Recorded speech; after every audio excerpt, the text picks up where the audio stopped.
Hello curies, आज हम बात करने वाले हैं द मेंस वॉइस के एपिसोड 7 की। अगर आपको ये पसंद आए तो प्लीज़ मेरे चैनल को सब्सक्राइब करें, लाइक करें। एपिसोड 7, पायलट साहब भाग के ग्रोसरी स्टोर पहुंचते हैं और जब वो देखते हैं तो वहाँ पे कोमिरिम नहीं थी, दूसरी लड़की थी। वो उससे पूछते हैं कि तुम्हें पता है कि कोमिरिम कहाँ पे है।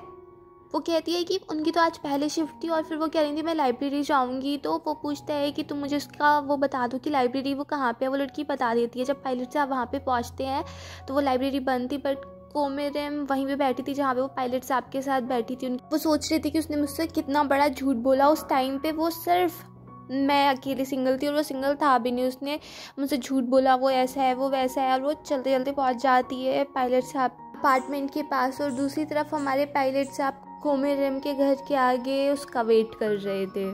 रात को पायलट साहब ने अपनी गर्लफ्रेंड के जो पुराना वाला फ़ोटो था उसको भी अपने ड्रॉर में डाल दिया था। कोमिरिम सर्च कर रही थी कि ये सिम्टम्स कब ख़त्म होते हैं ब्रेकअप के बाद। एक उसने पढ़ा, उसमें लिख रहा था कि टाइम के साथ सब चीज़ें फिनिश हो जाती हैं। तो वो सोचती है कि जिसका इतने टाइम के बाद कोई रिलेशनशिप बनी हो और फिर वो एकदम से ब्रेकअप हो जाए, उसके लिए तो एक एक दिन इतना भारी पड़ता है। कोमिरिम सोचती है कि मूव ऑन करने का सिर्फ एक ही तरीका है कि उसकी सारी मेमोरीज मैं अपने दिमाग से निकाल दूं।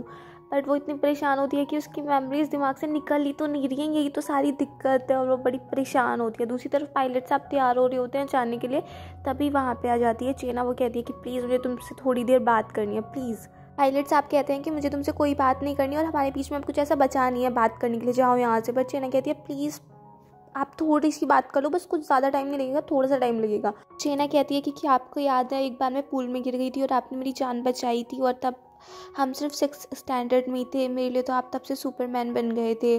पायलट साहब कहते हैं कि मैं बस तुम्हें अपनी एक सिस्टर की तरह ही समझता हूँ, इसके अलावा मैंने तुम्हारे बारे में कभी भी कुछ भी नहीं सोचा। चेना कहती है मुझे पता है, मैं बस इतना चाहती हूँ कि आप मुझे पहले की तरह ही समझने लगो। बस मैं आपके साथ रहूँ, मैं आपको कभी परेशान नहीं करूँगी। बस मेरी इतनी सी बात मान लो, मैं प्रॉमिस करती हूँ मैं बहुत अच्छे से रहूँगी और मैं दिन में नेत्सुमी का ख्याल भी रखा करूँगी। जब आप कहीं पर जाओगे तो आप बस मुझे पहले की तरह ही ट्रीट करना, अपनी बहन की तरह।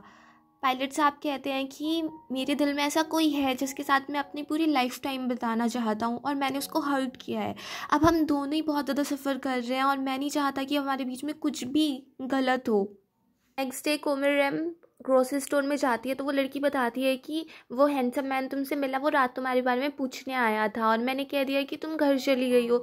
तो कोमिरिम पूछती है कि तुमने उसको बताया तो नहीं ना कि मेरी नेक्स्ट शिफ्ट वगैरह कब है।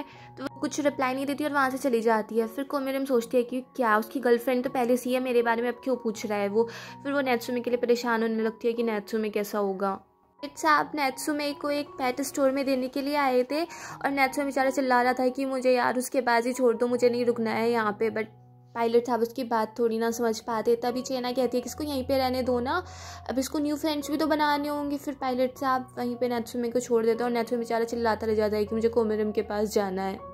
पायलट साहब जब बाहर निकलते हैं तो उनको एक प्लेन दिख जाता है। वो फिर कोमिरिम के साथ अपना टाइम याद करने लगते हैं। तो चेना कहती है कि तुम एक पायलट हो और तब भी तुम प्लेन को इतने अच्छे उससे देख रहे हो कि जैसे तुम्हें कितना ज़्यादा ये पसंद है। चेना कहती है मैं तो अच्छे से ट्रैवल भी नहीं कर पाती, मैं तो बहुत ज़्यादा सिक फील करने लगती हूँ। फिर पायलट साहब कहते हैं ठीक है मेरा टाइम हो गया और मैं जा रहा हूँ। फिर वो चले जाते हैं और चेना कहती है इसने एक बार मुझे पीछे मुड़ के भी नहीं देखा। तो मेरे मैं ऐसे इधर उधर भटकती फिर रही थी और फिर वो सोचती है वैसे तो मैंने सुना था कि प्यार लोगों को ऐसे स्टूपिड बना देता है, बट मेरे तो ब्रेकअप ने मुझे स्टूपिड बना दिया है। ये बात मुझे हंसी आती है, बट जब मैं उसके बारे में सोचती हूँ तो फिर से मुझे गुस्सा आ जाता है। तभी उसको वहाँ पे एक प्लेन दिख जाता है। वो सोचती है यार ये बार बार क्यों दिखता रहता है मुझे। पायलट साहब नेत्सुमी और कोमिरिम की फ़ोटोज़ देख रहे थे, तभी वो साइड वाले को पायलट साहब कहते हैं कि जो मैंने तुमसे ऑफ़र बोला था उसके बारे में तुमने कुछ सोचा, वो बहुत अच्छा चांस है, तुम कैप्टन बन सकते हो। तो पायलट साहब कहते हैं मैं तुम्हें अभी सोच के बताऊंगा, नेक्स्ट फ्लाइट से पहले मैं तुम्हें अपना डिसीज़न क्लियर कर दूंगा। कोमिरिम की मॉम घर पे पूरे घर से बाल साफ़ करने में लगी पड़ी थी और वो कहती है इसीलिए घर में पेट नहीं रखनी चाहिए, पूरे घर में बाल ही बाल हैं, कितने दिन हो गए हैं उसे जाए हुए फिर भी ये ख़त्म ही नहीं होते हैं। तभी वहाँ पे कोमिरिम आ जाती है और वो गेट बंद कर लेती है। तो कोमिरिम की मॉम सोचती है कि इस लड़की को आजकल क्या हो गया है, ये कैसे बिहेव कर रही है। कोमेरिम सोचती है कि अब मैं नैत्सुमे को मिलने जाऊंगी, नैत्सुमे ने मेरा कुछ बिगाड़ा थोड़ी ना है, बस उससे नहीं मिलूंगी बट नैत्सुमे को ज़रूर मिल लूंगी। फिर वो पेट स्टोर में जाती है और वहाँ पे वो नैत्सुमे को ढूंढती है तो नैत्सुमे उसको नहीं मिलता। फिर वो सोचती है कि नैत्सुमे को तो वो यहीं पे रखता था, उसने जगह चेंज कर दी क्या। और दूसरी तरफ दिखाते हैं चेना नैत्सुमे को लेने आई होती है और नैत्सुमे बिल्कुल भी उसके पास नहीं जाना चाह रहा था। नैत्सुमे सोच रहा था कि ये इतनी बुरी है और वो बिल्कुल नहीं जाना चाह रहा था। तो वो आदमी भी कहता है कि आज पता नहीं नैत्सुमे को क्या हो गया है। तभी चेना को नैत्सुमे की स्मेल अच्छी नहीं लगती है तो वो कहती है थोड़ा इसको नहलाया विलाया कर। वो कहते हैं कि ये तो अच्छे से नहाता है और अगर हमने इसको ज़्यादा नहला दिया तो फिर इसके बाल वगैरह सब झड़ जाएंगे। तो चेना वहाँ पे उसको बहुत सारे रुपए दे के कहती है कि इसको अच्छे से नहलाया करो, बस इसके ऑनर को ये बात मत बताना। और नैत्सुमे काफ़ी गुस्सा कर रहा था बट वो नैत्सुमे को वहीं पर छोड़ के चली जाती है। मेरे नैत्सुमे को ढूंढने के लिए काफ़ी सारे पेट स्टोर सर्च कर रही थी, तभी उसको वहाँ पे चेना मिल जाती है और चेना कहती है वाह तो मुझे यहीं पे मिल गई, चलो। और वो उसको रेस्टोरेंट पे ले जाती है। वो कहती है इस बार नैत्सुमे को वो मेरे पास छोड़ गए क्योंकि अब मैं यहीं पे हूँ ना। तो मेरे में तो कुछ ऐसा जवाब नहीं देती है। चेना कहती है कि वैसे उस दिन अगर मुझे पता होता कि तुम आ रही हो तो मैं ऐसे शॉवर बाद में ले लेती, बट मुझे पता नहीं था तुम उस टाइम आ जाओगी और मैं ड्रेसअप भी नहीं थी अच्छे से।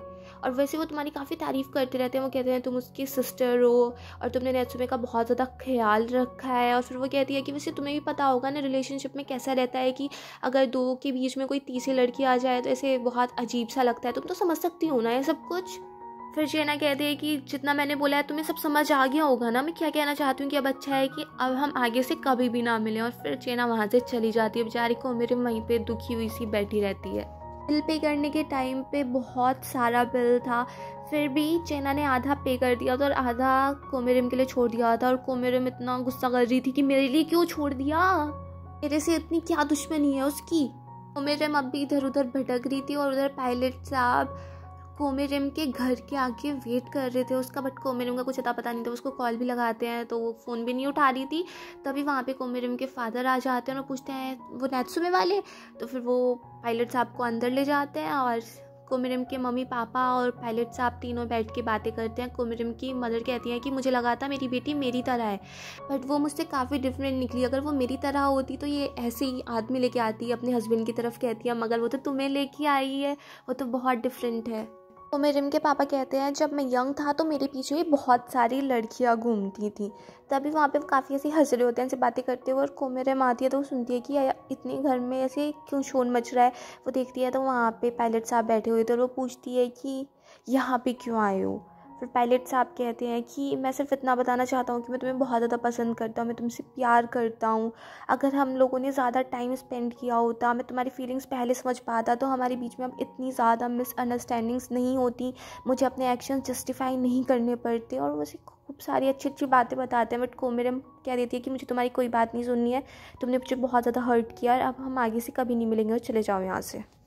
और यहीं पे ये एपिसोड फिनिश हो जाता है। अगर आपको ये पसंद आया हो तो प्लीज़ मेरे चैनल को सब्सक्राइब करें, लाइक करें, शेयर करें, कमेंट्स करें and bye bye till next video.